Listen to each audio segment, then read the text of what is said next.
চাবৰ কাৰণে মই বেলেগ দেশৰ শিক্ষাৰ ইতিহাস লোৱা নাই মই ভাৰতবৰ্ষৰ শিক্ষাৰ ইতিহাসেই একদম চুটিকে 7-8 মিনিটৰ ভিতৰত কৈ লৈছোঁ ঐতিহাসিকভাৱে ঠিক আছে তোমালোকে জানা যে ভাৰতবৰ্ষত এই যে স্কুল বুলি কওঁ আমি এই গোটেই আনুষ্ঠানিক শিক্ষাটোকে আমি স্কুল বুলি লৈ লওঁ এটা শব্দ কওঁ স্কুল পিছত কলেজ বুলি ক'লে ইউনিভাৰ্চিটি বুলি ক'লে কিন্তু প্ৰথম শব্দটো আছিলে স্কুল এইটো আচলতে স্কুল বুলি প্ৰনাউন্সিয়েশ্যন নকৰে স্কুল বুলি কয় স্কুলটো এটা গ্ৰীক শব্দ গ্ৰীকবিলাকে ব্যৱহাৰ কৰিছিলে গ্ৰীকবিলাকে কি কৰিছিলে এই অলপ যিকেইটাই অলপ লিখা পঢ়া কৰে তাৰমানে অকণমান ইণ্টেলেকচুৱেল বুলি কয় যে ইণ্টেলেকচুৱেল কেইটামান গোট খাই কথা পাতিছিলে চক্ৰেটিছৰ দিনত এই কথা পতাটো আটাইতকৈ বেছিকৈ হৈছিলে আৰু কথা পাতিবৰ কাৰণে তেওঁলোকে যিডোখৰ ঠাই লৈছিলে সেই ঠাইডোখৰৰ নাম কৈছিলে স্কুল মানে স্কুল এনেকুৱা এটা জেগা য'ত বৌদ্ধিক আলোচনা হয় অলপ হেভি কথা পাতে তাৰমানে একদম চশমা টচমা পিন্ধি একদম মানে অলপ হেভি কথা পতা জেগা এটা আছিলে স্কুল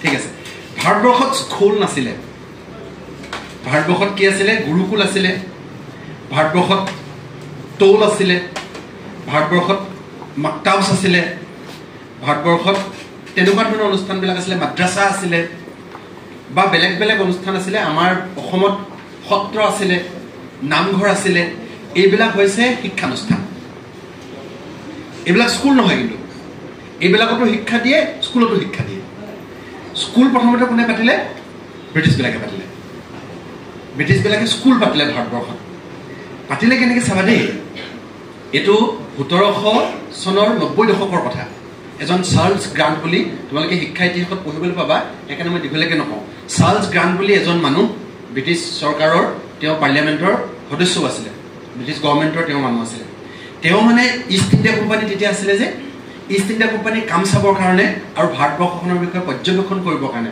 অধ্যয়ন কৰিবৰ কাৰণে ভাৰতবৰ্ষলৈ আহিলৈ তেওঁ ব্ৰিটিছ সংসদত এটা প্ৰতিবেদন দিলেগৈ তোমালোকে শিক্ষাৰ ইতিহাস ভালকৈ পঢ়িলে তেওঁৰ কথা পঢ়িবলৈ পাবা প্ৰতিবেদন দিলেগৈ আৰু প্ৰতিবেদনত তেওঁ ক'লে ব্ৰিটিছ চৰকাৰক তেওঁ সৈমান কৰোৱালে তেওঁ মান্তি কৰোৱালে যে ভাৰতবৰ্ষখন বৰ বৰ্বৰ দেশ এইখনত মানে মানুহৰ শিক্ষা নাই মানুহে জন্তুৰ নিচিনাকৈ বাস কৰি আছে আৰু এই মানুহখিনিক শিক্ষিত কৰিবৰ কাৰণে পশ্চিমৰ ইংলেণ্ডৰ যিটো স্কুল চলি আছে স্কুল পাতি দিব লাগে আৰু তেওঁলোকক ইংৰাজী অকণমান শিকাব লাগে মানে পশ্চিমৰ ইংলেণ্ডৰ শিক্ষা অকণমান এওঁলোকক দিব লাগে এই বুলি এই মানুহজনে প্ৰথমবাৰৰ কাৰণে ব্ৰিটিছ সংসদত এটা বক্তৃতা দিলে দিয়াৰ পিছত ব্ৰিটিছ সংসদত ইষ্ট ইণ্ডিয়া কোম্পানী বুলি তেতিয়া ভাৰতবৰ্ষত আছিলে ইষ্ট ইণ্ডিয়া কোম্পানী আছিলে তেতিয়া ব্ৰিটিছ চৰকাৰে শাসন কৰি থকা নাছিলে কোম্পানীয়ে চাই আছিলে তেতিয়াহ'লে কোম্পানী একদম গজগজীয়া আৰু ভাৰতবৰ্ষত এতিয়া কোম্পানীৰ লগত প্ৰত্যেক 20 বছৰ মূৰে মূৰে ব্ৰিটিছ চৰকাৰ এখন চুক্তি হয় তোমালোকে সেই চুক্তিখনৰ কথা শুনিছা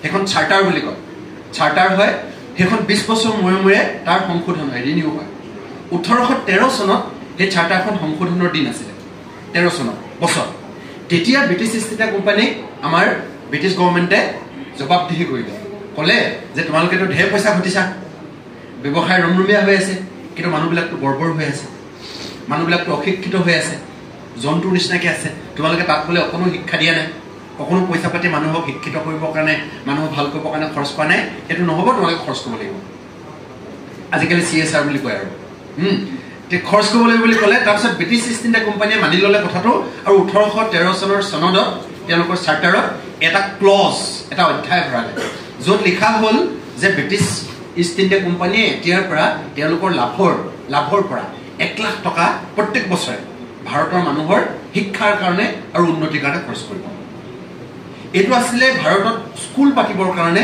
শিক্ষা দিবৰ কাৰণে প্ৰথমটো খোজ ঠিক আছে মই বেছিকৈ ব্যাখ্যা কৰা নাই এতিয়া এই খোজটো দিয়াৰ পিছত 1 লাখ টকা যেতিয়া দিবলৈ লোৱাৰ পিছতে ভাৰতবৰ্ষত কাজিয়া আৰম্ভ হ'ল এই কাজিয়া বুলি মই কৈ দিছোঁ এখন আছিলে ডিবেট তৰ্ক এই তৰ্কখনক ভাৰতীয় শিক্ষাৰ আটাইতকৈ ডাঙৰ তৰ্ক বুলি কয় ডাঙৰ তৰ্ক তোমালোকে নামো শুনিছা এই তৰ্কখনৰ নাম এংলিচিষ্ট ক্লাছিচিষ্ট তৰ্ক এই তৰ্কখন আৰম্ভ হ'ল তৰ্কত কি হ'ল 1 লাখ পইচাটো কেনেকৈ খৰচ হ'ব তাক লৈ তৰ্ক বিতৰ্ক হ'ল মোৰ পিছৰ কথাখিনিৰ কাৰণে মোৰ কথাখিনি ক'ব লগা হৈছে সেইকাৰণে ছুটি কৈ আহিছোঁ তৰ্কত কি হ'ল তোমালোকে অলপ শুনিছা এটা পাৰ্টিয়ে ক'লে যে ভাৰতবৰ্ষত কি কৰিব লাগে পশ্চিমৰ শিক্ষা দিব লাগে ইংলেণ্ডৰ শিক্ষা দিব লাগে ইংৰাজী শিক্ষা দিব লাগে আৰু এটা পাৰ্টিয়ে ক'লে নহয় ভাৰতবৰ্ষত যদিও চাৰ্লছ গ্ৰাণ্টে ক'লে যে শিক্ষা নাই কিন্তু ভাৰতবৰ্ষত শিক্ষা আছিলে ইয়াত সংস্কৃত শিক্ষা আছিলে ইয়াত গুৰুকুল আছিলে ইয়াত টুল আছিলে, ইয়াত পাৰ্চী এডুকেশ্যন আছিলে, আৰবী আছিলে, সংস্কৃত আছিলে,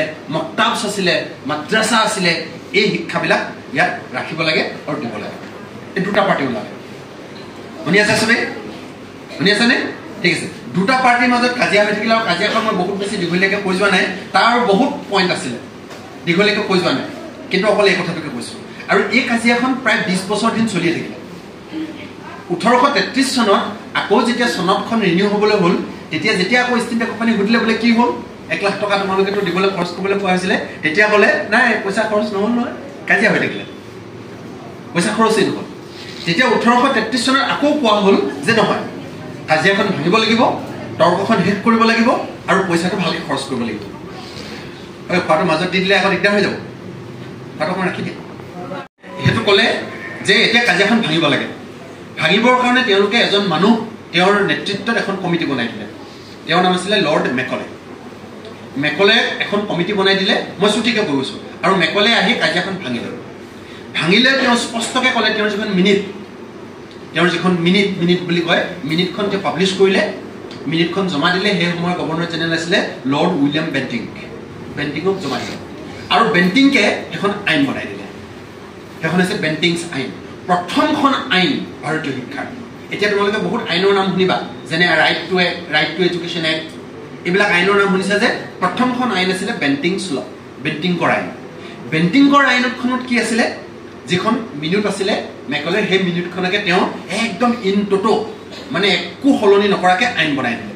সেইখনত কি আছিলে, মেকলে কৈ দিলে স্পষ্টকৈ যে শিক্ষা মানে ইংৰাজী শিক্ষা মানে তাত ইংৰাজী পঢ়িব লাগিব। তেওঁ এনেকৈ আৰু স্পষ্টকৈ ভাঙি দিলে, মানে সেইজনক শিক্ষিত বুলি ক'ম যিজনে মিল্টনৰ কবিতা গাব পাৰিব, শ্বেক্সপিয়ৰৰ নাটকৰ ডাইলগ গাব পাৰিব, মানে ইংৰাজীত পেটে কথা ক'ব পাৰিব, যি পশ্চিমৰ বিজ্ঞানৰ কথা জানিব, যি কোট পিন্ধিব, টাই পিন্ধিব, হাই হেল্ল' ব্ৰিটিছ কালচাৰৰ মতে ক'ব পাৰিব, তেওঁলোকৰ নিচিনাকৈ বিহেভ কৰিব পাৰিব, আচৰণ কৰিব পাৰিব, সেইজনকে শিক্ষিত বুলি কোৱা হ'ব, লিটাৰেট বুলি কোৱা হ'ব। আৰু বাকীবিলাক হ'ব ইলিটাৰেট, অশিক্ষিত। আৰু এই শিক্ষাটোৰ মূল উদ্দেশ্য হ'ব যে ব্ৰিটিছ চৰকাৰৰ অধীনত কাম কৰিবৰ কাৰণে তেওঁলোকৰ যিবিলাক ছাৰ্ভিচ কৰিবৰ কাৰণে ছাৰ্ভেণ্ট লাগে, চাকৰ লাগে, কেৰেণী লাগে, সেই মানুহবিলাক এই শিক্ষাটোৱে গঢ় দিব।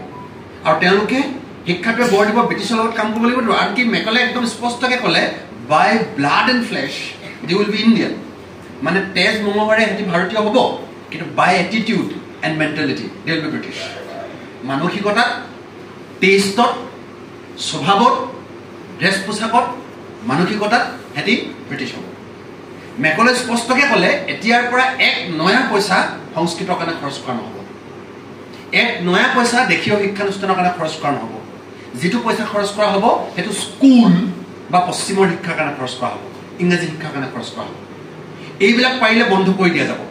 কাৰণ মেকলে ক'লে, তোমালোকে এইটো শুনিবাই মেকলে ডাইলগটো, যে তেওঁ ক'লে যে ভাৰতৰ সংস্কৃত, উৰ্দু গোটেই সোপা লগ লগাই দিলে, কিতাপ চব লগ লগাই দিলে, যিটো ভেলু হ'ব, মূল্য হ'ব, পশ্চিমৰ এটা আলমিৰাৰ, এটা চেল্ফৰ কেইখনমান কিতাপৰ মূল্য তাতকৈ বেছি হ'ব। গতিকে এইখন মূল্যহীন বস্তু পাব্লিছ কৰি থকাৰ কোনো দৰকাৰ নাই, এইবুলি মেকলে ক'লে। কোৱাৰ পিছত তেওঁ ভাৰতীয় মানুহক এইবুলিও সান্তনা দিলে যে I am not giving you what is palatable to taste. মই তোমালোকক খাবলৈ জুতি লগা বস্তু দিয়া নাই। তুমি পশ্চিমীয়া শিক্ষা, ইংৰাজী, বিজ্ঞান এইবিলাক খাবলৈ টেষ্ট নাপাব পাৰা। This is good for health, তোমাৰ স্বাস্থ্যৰ কাৰণে ভাল। ঠিক আছে, এইটো কায়ম হৈ গ'ল। বেণ্টিংকে আইন বনাই দিলে, তাৰপিছত ইণ্ডিয়াত স্কুল হ'ল। এতিয়া ঘটনাটো হ'ল যে এই কথাটোৰ যিটো এই মেকলেৰ যিখন আইন, এইটো যে হ'বলৈ হ'ল, এইটোত বহুত ভাৰতীয় মানুহো সমৰ্থন কৰিলে, যেনেকৈ ৰাজা ৰামমোহন ৰায়, যাক আমি একদম ভাৰতীয় নৱজাগৰণৰ জনক বুলি কওঁ। তেওঁ একদম স্পষ্টকৈ ক'লে যে ভাৰতীয় এইখিনি শিক্ষা দি থাকিলে, পৰম্পৰাগত শিক্ষা দি থাকিলে ভাৰতবৰ্ষ আগবাঢ়ি যাব নোৱাৰিব, ইয়াত পশ্চিমীয়া শিক্ষা লাগিব। যি হওক, এইটো বাদ দিছোঁ, আমি খৰধৰকৈ পাৰ হৈ আহিছোঁ ইতিহাসটো। এতিয়া চাবা দেই, এইটো শিক্ষা কায়ম হৈ আছে। তাৰপিছত 1853 চনত, 33 চনৰ পৰা 53 চনত আকৌ এবাৰ এই আইনখন ৰিনিউ কৰাৰ সময় আহিলে। 53 চনত আকৌ ব্ৰিটিছ গভৰ্ণমেণ্টে খবৰ ল'লে, বোলে কেনেকুৱা চলি আছে শিক্ষা। ব্ৰিটিছ পাৰ্লিয়ামেণ্টত ক'লে বোলে মজা, এতিয়া একদম পূৰা চলি আছে আৰু শিক্ষা একদম কায়ম হৈ গ'ল, বেণ্টিংকৰ আইন হৈ গ'ল, এতিয়া তাক আৰু বহলাব লাগে। তেতিয়া ব্ৰিটিছ পাৰ্লিয়ামেণ্টত ক'লে যে এইবাৰ তাক ইউনিভাৰ্চিটি খুলি দিয়া যাওক, কলেজ খুলি দিয়া যাওক, হায়াৰ এডুকেশ্যন দিব লাগে মানুহক। আৰু ইউনিভাৰ্চিটিবিলাক কেনেকুৱা হ'ব যে ব্ৰিটিছ যিবিলাক ইউনিভাৰ্চিটি আছে তাৰ জেৰক্স হ'ব মানে তাৰ যি কাৰিকুলাম চলি আছে পাঠ্যক্ৰম চলি আছে তালৈ লৈ যা প্ৰফেচাৰ আমুক ভাইচ চেঞ্চেলৰ যিমানবিলাক আনকি শব্দবিলাকো আছে এইবিলাক চব তাৰ পৰা লৈ অহা হ'ল গোটেই ইউনিভাৰ্চিটিখন তাৰ পৰা উঠাই জেৰক্স কৰি এনে বহাই দিয়া হ'ল প্ৰথমতে তিনিখন খুলিলে university of Kolkata university of Bombay university of Madras এই তিনিখন ইউনিভাৰ্চিটি খুলিলে তাৰপিছত এই তিনিখন ইউনিভাৰ্চিটি খুলিবৰ কাৰণে যিখন কমিটি বনাই দিছিলে তোমালোকে শুনিবা তেওঁৰ নাম আছিলে ছাৰ চাৰ্লছ উডছ ডেছপাটছ বুলি কয় আৰু সেইখন ভাৰতীয় শিক্ষাৰ প্ৰথমখন পলিচি ডকুমেণ্ট যেনেকৈ এতিয়া 2020 চনত ডকুমেণ্ট ওলালে পলিচি ওলালে এইখন হৈছে প্ৰথমখন পলিচি ঠিক আছে ইয়ালৈকে হ'ল এতিয়া পুৰা ভাৰতত পশ্চিমীয়া শিক্ষা একেবাৰে জয় জয়ময় চলি আছে আৰু এতিয়া চলি থাকোঁতেই এতিয়া আকৌ ভাৰতীয় শিক্ষাক লৈ ডিবেট হ'ব দ্বন্দ্ব হ'ব কাৰণ সেইটো ব্ৰিটিছবিলাকে একদম দি দিয়াৰ পিছত নেক্সট দ্বন্দ্বখন যিখন নেক্সট ডিবেটখন সেই আটাইতকৈ ডাঙৰ ডিবেটখন আনিলে মহাত্মা গান্ধীয়ে এতিয়া মই আচল শিক্ষা পেলাই আহি আছোঁ